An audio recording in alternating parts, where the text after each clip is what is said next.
Bongabonga tsisy raha mon frère. Za tsy tiako raha karaha io, tsy tiako. Non, oh za zao, za avy navita fiainana za. Mampahiny za, mahasoso plera za mihitsy. Tegna mahasoso plera za e. Taizanao mbo ninana éléphant karaha zaho. Zany mon frère fa avy ninana éléphant za e. Steak d'éléphant, tu vois. Azonao. Lion au coco. Anao avy ninana lion au coco anao. Anao tsy ary ninana zegny anao. Frites de caïman, crocodile quoi. F d'autrice. Impiry zany ninana F d'autrice mon frère.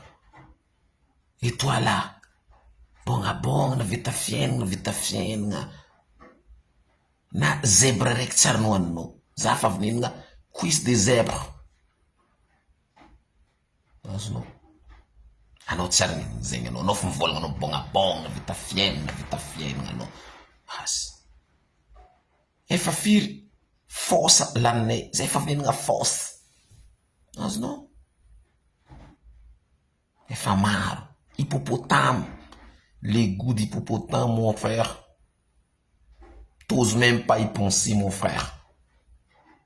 Za idôla avy ninana ananjy. Hippopotame aux pommes de terre.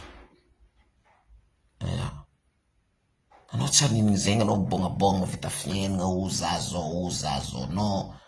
Anao olo zéro anao. Tsisy raha ilavagna anao firy. Tempanibato anao.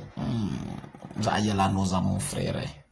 Matahotra Zanahary anao fiainana nandalova tsy ary hitanao mon frère. Tsary nandalovanao fiainana nandalova. Tsy azonao eritreretina mihitsy fiainana nandalova. Anao fa magnano bongabonga bevava. Tsy haiko raha volagniko aminao. Raha karaha zegny. Aloka andeha poerapoera. Mbo omoe anao mbo fa avy ninana raha nohaniky. Ka tantaraiky aminao aketo karazana bibidia jiaby nohaniko mon frère. Mbola lamboaly edoko raha mbo fa avy nohaninao sanglier azonao. Zegny fô raha mbo fa avy nohaninao. Ka bibibiby jiaby an'Afrika re irevo nohaniky re. Tronc d'éléphant aux haricots mon frère. Tronc d'éléphant miaro zaricot mon frère. Gosina bavy za magnambara ao zegny. Mahafinaritra. Raha karaha zegny raha volagniko aminao mon frère.